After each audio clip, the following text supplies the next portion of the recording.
Señores, estamos de vuelta en una nueva mañana. De nuevo agradecer el favor de sus sintonías en esta mañana, en este contenido que preparamos para ustedes el día de hoy. La recomendación es en esta mañana del ebook de Colombia Alcántara, CEO de esta empresa, que se llama La maldición y la bendición de los views que deciden que merece justicia. Es una pregunta que se hace aquí y esto muestra lo que está pasando. Es una investigación que ha hecho Colombia y su equipo que revela por qué no se viraliza y no se resuelve, por qué la cosa no se viraliza y no se resuelve. Hay cuestiones importantes que no toman la atención necesaria, que son importantes de verdad, mientras que cosas que no tienen sentido ni valor intrínseco se viralizan y se hace una cuestión de todo el tamaño. Este ebook está colocado, si usted le escribe a Colombia en su DM, le escribe La maldición y la bendición de los views, ella le va a mandar un link para que gratuitamente usted pueda acceder a este material que ha preparado Colombia Alcántara y su equipo. Ahora sí vamos... Con la palabra view. Así ¿verdad? es, la palabra view. Ahora sí vamos al contenido de este bloque. El tema principal que tenemos para este segundo bloque de Una Nueva Mañana versa sobre lo siguiente. Es la justicia de California que reevalúa el caso de los Menéndez, los hermanos Menéndez, y otorga nueva oportunidad legal. Este va a ser el tema central. Ya Nicolás dio ahorita el titular de esta información. Sin embargo, pasamos ahora con las informaciones internacionales picaditas, rapiditas, con BBC Mundo e Infobae. Adelante, Nelson. Muchas gracias. El principal titular de la BBC hoy es: nos estamos quedando sin palabras para describir la miseria y la tragedia que afecta a la gente en la frontera de Gaza, 2 meses después de que se bloqueara toda la ayuda humanitaria por parte de las autoridades israelíes. Philippe Lazzarini dice que la hambruna se está extendiendo dentro de Gaza. Hemos estado viendo episodios lamentables de desesperación de parte de la gente, de familias completas, abuelas, mujeres y niños, en busca de raciones de comida y de agua. Así que un hecho bastante lamentable. Pedimos ojalá que en algún momento se puedan abrir nuevamente los canales de ayuda humanitaria en esa zona de Palestina.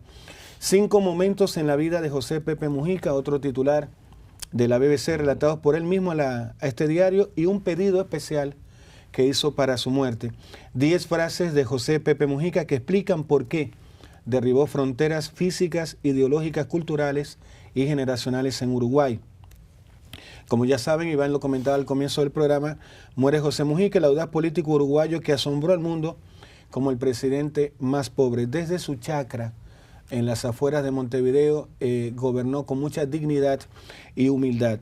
El último titular, antes de pasar a Nicolás: mi marido me confesó que me drogó y me violó durante años. Ese es un reportaje, un documental sobre la vida y miseria de una mujer que fue abusada muchos años por quien fue y debió haber cuidado su vida, su esposo. Nicolás Castillo. Bueno, hay otros titulares por acá en Infobae. Podemos empezar con este que dice que Trump se reunió con Ahmad al-Shara, el nuevo líder de Siria.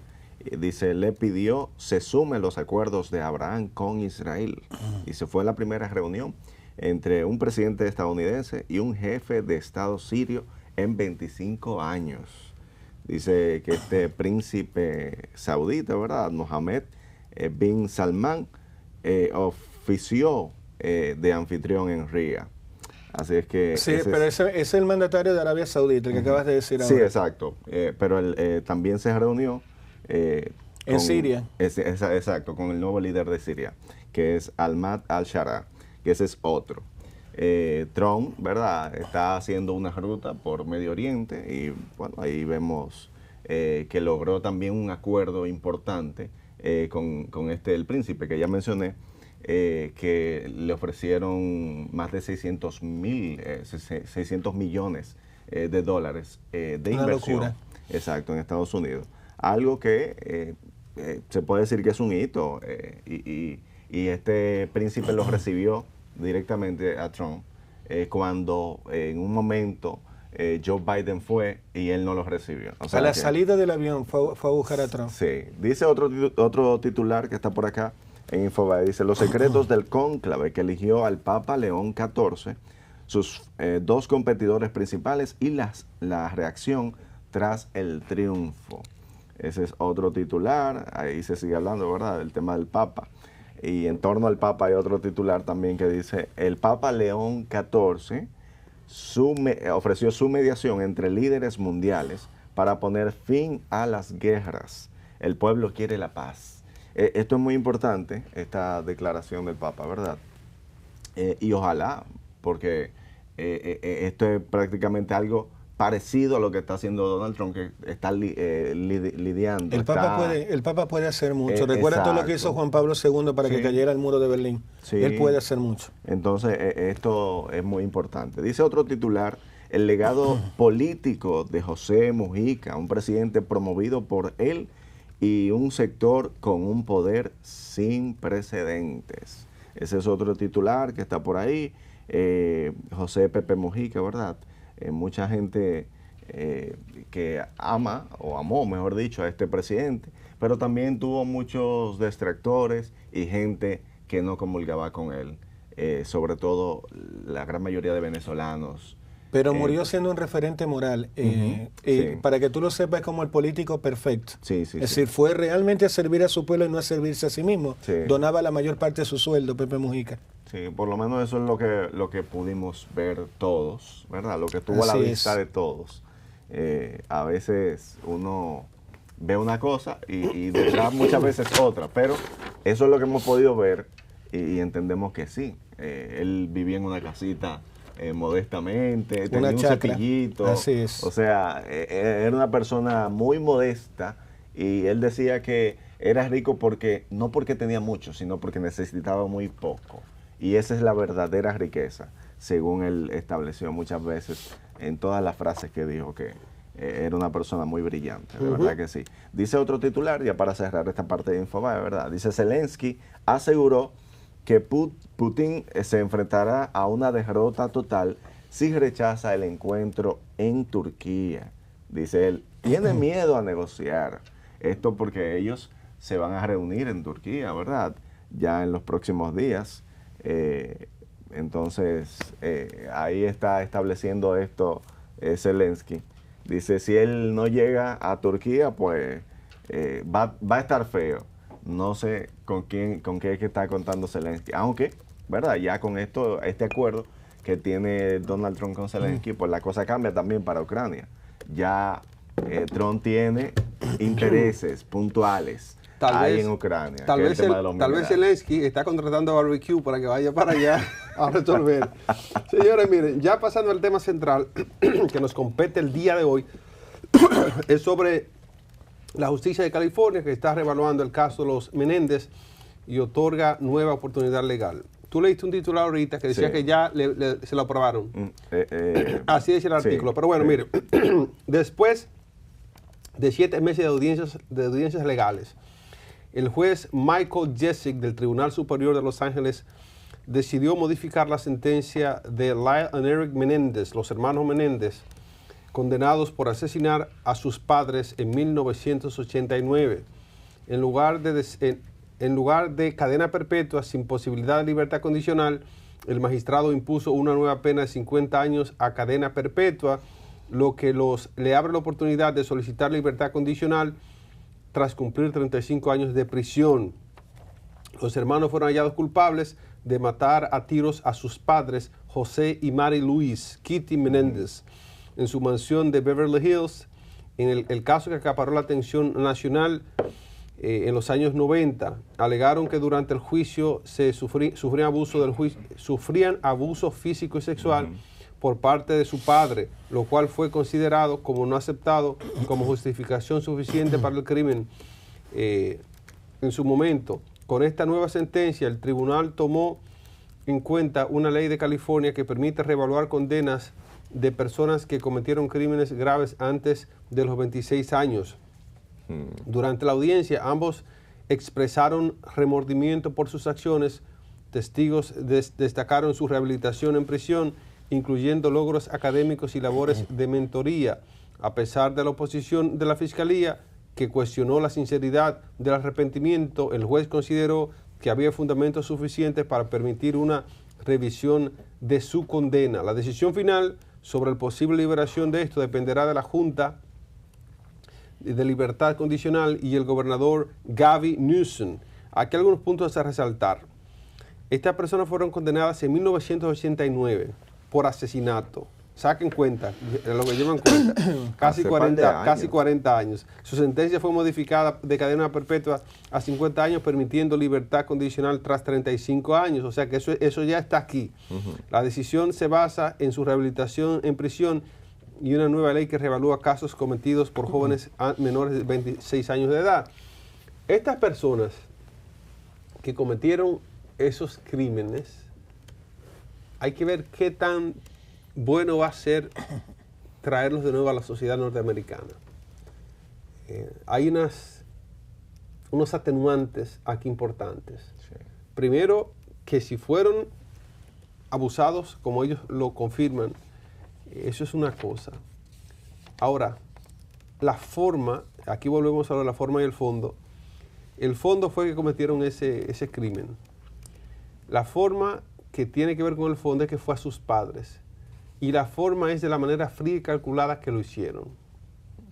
Esa gente se fue al cine a janguear, supuestamente para que se entienda que ellos estaban fuera cuando eso ocurrió, luego de haberlo cometido. Y fríamente, se llama premeditación, se llama eso en ley. Entonces esa premeditación, aunque fue un acto de venganza, el proceder no era, eso no era lo que tocaba.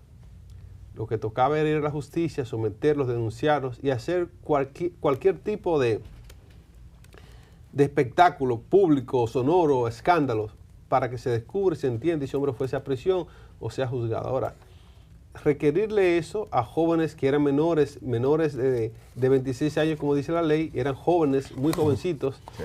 Cuando fueron abusados, hay un tema de protección al niño en Estados Unidos. Eso es muy estricto ahora, pero eso era 1989. En ese tiempo, Child Services estaba en pañales. Eso de proteger a los niños y estar vigilante no era tan potente como ahora. Entonces aquí la sociedad norteamericana tiene una tarea importante. Esa tarea consiste en evaluar, en ver con lupa si realmente, que vayan a los archivos atrás y vean las evidencias que allí hubo, qué evidencia tenían esos muchachos o las autoridades de ese tiempo de que eran abusados sexualmente por el padre. También que la madre se haya hecho a la vista gorda pudo haber sido una de las razones por las que ellos accedieron a cometer estos crímenes. Pero la sociedad norteamericana desde ya tiene un acceso y una facilidad a las armas de fuego por ese Second Amendment, ese segundo acápite de la Constitución que dice el derecho de portar armas. Eso es, en Estados Unidos usted es americano, está vivo, respira y porta armas. Eso está en la Constitución, tiene ese derecho. Entonces el acceso a las armas, la información que reciben los niños, especialmente los norteamericanos, a nivel de media, contenido, desde ese tiempo las películas han sido violentas. Desde ese tiempo para nadie era extraño cometer un crimen, sacar una pistola y tirar una lluvia de tiros. Eso era el 89, ya había muchas películas de guerra, películas de gente violenta, los Taxi Driver con De Niro con su revólver. O sea, hay muchas cosas ya violentas que pasaban en ese tiempo y los jóvenes y los niños van absorbiendo esa violencia en la pantalla, esa violencia en el contenido de ese tiempo, esa violencia en las guerras. En ese tiempo ya había muchas guerras montadas en Medio Oriente, las guerras de Irak que vinieron, las guerras de Vietnam. Todo eso era parte de la cultura y de la identidad cultural norteamericana, el tema de la violencia. Desde ese tiempo. Entonces, estos muchachos iban creciendo, alimentando ese germen de acceso a la violencia, a las armas de fuego y a la capacidad letal de las armas. Entonces, cuando usted le suma esa capacidad letal de las armas, usted le suma el hecho de que estos muchachos están siendo violentados, sexualmente agredidos por su padre, y esto está siendo ignorado por su madre. Ellos hacen un plan, dicen, como en tal película, con tal y tal arma, yo resuelvo este problema. Y eso pasa en una sociedad que, aunque tenemos el avance del entretenimiento, que podemos ver cine, películas, fantasías, que tenemos acceso a armas, que somos el primer mundo, que tenemos acceso y capacidad monetaria para adquirirlas, conseguimos y ver cómo se manipula en televisión en ese tiempo. Eso dio al traste con esta situación tan engorrosa, tan triste y tan calamitosa que parece de película, y por eso Netflix hizo una serie sobre los hermanos Meléndez, porque esto era de película y así se colocó en la pantalla. Chicos, sus opiniones sobre este tema. Sí. A ver, dos cosas. Eric tiene hoy 53 años, el hermano Lyle tiene 56, está como decía o describía Iván Yael, ya han pasado 35 años del crimen. Quiero leer lo siguiente, dice Ana María Baralt, prima cercana de los hermanos, espera que esta pesadilla llegue pronto a su fin. Los hermanos, durante el proceso del juicio, dieron una emotiva declaración ante el tribunal a través del video en la audiencia de este martes.